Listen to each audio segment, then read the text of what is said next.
भारत के पड़ोस में फिर चाहे छोटा सा देश मालदीव्स हो, चाहे फिर श्रीलंका हो, बांग्लादेश हो, नेपाल हो, इन सब का उपयोग भारत के खिलाफ चीन के द्वारा जासूसी करने के लिए किया जाता है कि कहीं भारत तकनीकी में चीन से आगे तो नहीं निकल जाएगा, या भारत के अंदर विकसित हुई तकनीकी चीन के लिए कोई चुनौती का कारण तो नहीं बन जाएगी।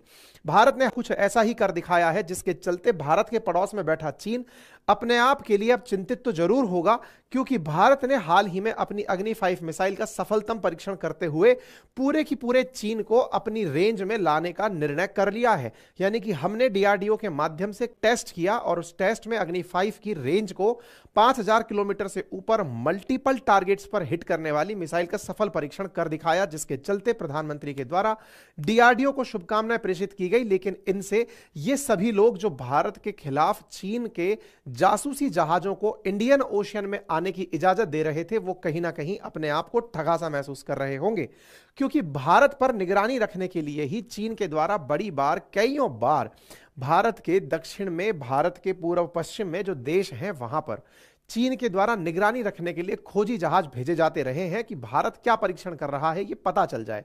यही कारण है कि श्रीलंका ने जब इनको मना किया कि ये जहाज को अपने यहां पर नहीं आने देंगे, तो इन्होंने मालदीव्स के ऊपर डोरे डाल दिए और अपना जासूसी जहाज वहां ले जाकर खड़ा कर दिए। लेकिन संभवतया इस बार इन्हें सफलता नहीं मिली, क्योंकि भारत ने इनके डर को सही सिद्ध कर दिया। असल मायने में भारत अग्नि 5 को लेकर के बहुत सिक्योर और श्योर था, लेकिन चीन को डर यह भी है भारत से कि ना केवल अग्नि 5, भारत हाइपरसोनिक विमान भी बना रहा है, हाइपरसोनिक मिसाइल्स भी बना रहा है, और भारत के अग्नि 5 परीक्षण पर चीन की चिंता लाजमी है, क्योंकि अब अगर भारत और चीन के बीच कॉन्फ्लिक्ट होता है तो भारत उसे किसी भी समय अपनी रेंज में समेट सकता है, यानी भारत चीन के किसी भी कोने पर बम बरसा सकता है। डीआरडीओ के इस कारनामे पर पूरे देशवासियों को गर्व होने लगता है।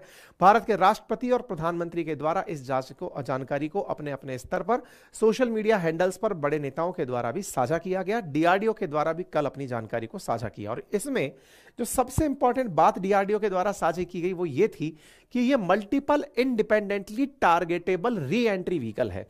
मतलब ये एक MIRV प्रकार का अग्नि 5 मिसाइल है, जो एक ही बार चलाया जाएगा, तो भी ये अपने साथ रास्ते में, अगर मान लीजिए कि आपने चलाया इसको चीन के लिए और आपको रास्ते में लगता है कि मुझे पाकिस्तान पर भी बम बरसाते हुए जाना है, तो पाकिस्तान पर भी ये अपने में से एक टुकड़ा निकाल के गिरा देगी। यानी कि एक ही बार की ड्राइव में ये कई टारगेट्स को अपना निशाना बना सकते हैं। मान लीजिए यहां से आपने यूरोप के किसी देश पर इसे लॉन्च किया, रास्ते में लगता है कि हमको पाकिस्तान को निपटाते हुए जाना है या फिर किसी XYZ देश को निपटाते हुए, गोली गिराते हुए जाना है, तो ये अपने आप ही उसमें से गोला निकालकर टारगेटेड तरीके से उस डेस्टिनेशन को टारगेट कर सकती है। यह इसकी बहुत बड़ी विशेषता है। साथियों, जानकर आश्चर्य होगा कि इसकी स्पीड कल्पना से परे है। ये इतना तेज गति से चलेगी। अगर हम आवाज की गति को एक सीमा माने तो आवाज की गति 1234 किलोमीटर प्रति घंटे के लगभग होती है। यहां पर इसकी मतलब जिसको आप मैक 1 के नाम से जानते हैं, लेकिन जब अग्नि 5 की बात की जाती है तो अग्नि 5 की स्पीड 29,000 किलोमीटर प्रति घंटे की रफ्तार बताई गई है। 29,000 किलोमीटर प्रति घंटे। यानी कि आप विचार कीजिए कि अगर 5,000 किलोमीटर भी इसको जाकर ट्रेवल करना होगा, तो 5,000 किलोमीटर ट्रेवल करने में मुश्किल से 10 मिनट का समय इसे लगेगा और जाकर सामने वाले देश पर बम फट जाएगा। यह विशेषता इसे दुनिया में बेहद खास बनाती है। तभी डीआरडीओ के वैज्ञानिक इस विशेषता के साथ और इस उपलब्धि के साथ बेहद खुश हैं। दुनिया भर में 5,000 किलोमीटर से ऊपर की जो मिसाइलें हैं, जिनके माध्यम से कोई एक देश अपने कॉन्टिनेंट से दूसरे कॉन्टिनेंट पर बम बरसाने की स्थिति में होता है, तो उन्हें इंटरकॉन्टिनेंटल मिसाइल कहा जाता है। दुनिया के देश संभवतः 5550 किलोमीटर को 5500 किलोमीटर से ऊपर की रेंज वाली मिसाइलों को ICBM, इंटरकॉन्टिनेंटल बैलिस्टिक मिसाइल में ट्रीट करता है। भारत की अग्नि 5 अब ICBM श्रेणी के अंदर सिद्ध हो चुकी है। रेंज इसकी बढ़ा करके 8,000 किलोमीटर तक की जा सकती है। इसके अंदर भारत के बाद दुनिया के बहुत से देश इसके जद में आने लगेंगे।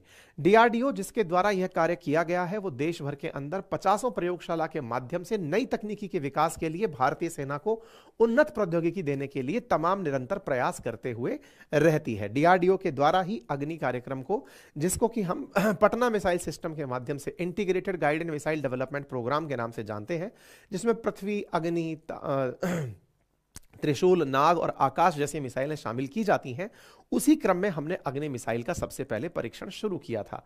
अग्नि 5 मिसाइल हो या कोई सी भी मिसाइल हो, मिसाइलों को श्रेणियों में कई तरह से विभक्त किया जाता है। यदि वो जमीन के समानांतर चलती हैं तो क्रूज मिसाइल होती हैं, और जमीन के साथ में परवलयाकार आकृति बनाकर अटैक करती हैं तो बैलिस्टिक मिसाइल होती हैं। बैलिस्टिक मिसाइल संभवतः बहुत दूर तक जा सकती हैं, इसलिए इनका महत्व बहुत बढ़ता है। अग्नि 5 एक बैलिस्टिक मिसाइल है, और चूंकि भारत से या एशिया से बाहर निकल के यूरोप और अफ्रीका में भी मार कर सकती है, इसलिए इसे इंटरकॉन्टिनेंटल बैलिस्टिक मिसाइल कहा जा रहा है। इतना ही नहीं, ये अपने साथ 1.5 टन यानी 1500 किलोग्राम के अराउंड न्यूक्लियर वॉरहेड भी ले जा सकती है। यानी 1500 किलोग्राम तक का ये अपने साथ में न्यूक्लियर फिजाइल मटेरियल भी ले जाकर दूसरे दुश्मन के ऊपर गिरा सकती है। यानी न्यूक्लियर कैपेबल मिसाइल सिस्टम है, और इंटरकॉन्टिनेंटल बैलिस्टिक मिसाइल की श्रेणी के अंदर इसे रखा गया है।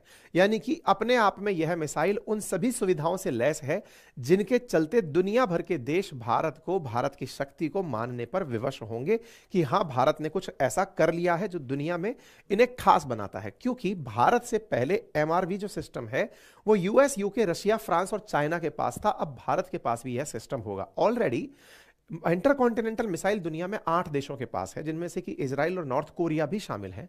लेकिन ये वाला जो सिस्टम है जिसको MIRV कहा गया है, अब भारत छठा देश होगा जिसके पास मल्टीपल टारगेट को हिट करने की कैपेसिटी वाली मिसाइल होगी, जो एक ही बार में जब चलाई जाएगी तो एक साथ कई जगह पर गोले गिराते हुए अपने हिसाब से निशाने बनाते हुए चल सकती है। यानी एक बार उड़ना शुरू हुआ, दार एस सलाम, बीजिंग, शंघाई, मॉस्को, कई जगह पर गोला गिराते हुए मिसाइल उड़ते हुए जा सकती है। ठीक है ना? तो उम्मीद है कि आप सभी साथियों को अग्नि 5 की विशेषता का मूल रूप से पता चल गया होगा। बात की जाए इतिहास की, तो भारत ने अग्नि को अग्नि 1, 2, 3, 4, 5 इस क्रोनोलॉजी में डेवलप किया है। 1000, 2000, 3000, 4000, 5000 किलोमीटर की रेंज में इनका विकास 1989 से शुरू हुआ है। अग्नि 1 22 मई 1989 को बनकर आई थी, जिसने 7000 किलोमीटर की रेंज, फिर 2000, 3000, 4000, 5000 किलोमीटर की रेंज को ट्रायल किया है। मेरे प्यारे साथियों, बात की जाए अग्नि 5 मिसाइल परीक्षण की, तो 9वीं टेस्टिंग हुई थी 15 दिसंबर 2022 को। यानी कि मल्टीपल टेस्टिंग अब हम इसकी कर चुके हैं। सरफेस टू सरफेस मार करने वाली यह मिसाइल आने वाले समय में अलग अलग जगह से लॉन्च करने की फैसिलिटीज के साथ देश की सेना को सुपुर्द कर दी जाएगी। ठीक है ना? हम इसके नाइट ट्रायल भी कर चुके हैं, और इसके ट्रायल में आप इसे चलते हुए कुछ इस प्रकार से देख सकते हैं, और बेहतरीन तरीके से इक्विप्ड होकर के DRDO का यह जो परीक्षण है, यह देश को अपनी सुरक्षाओं को लेकर के काफी ज्यादा कॉन्फिडेंस में लेकर आता है। उम्मीद है आप सभी साथियों को यह अपडेट अच्छे से समझ में आया होगा। MRVV इंटरकॉन्टिनेंटल क्या होते हैं, यह बात समझ में आ गई होगी।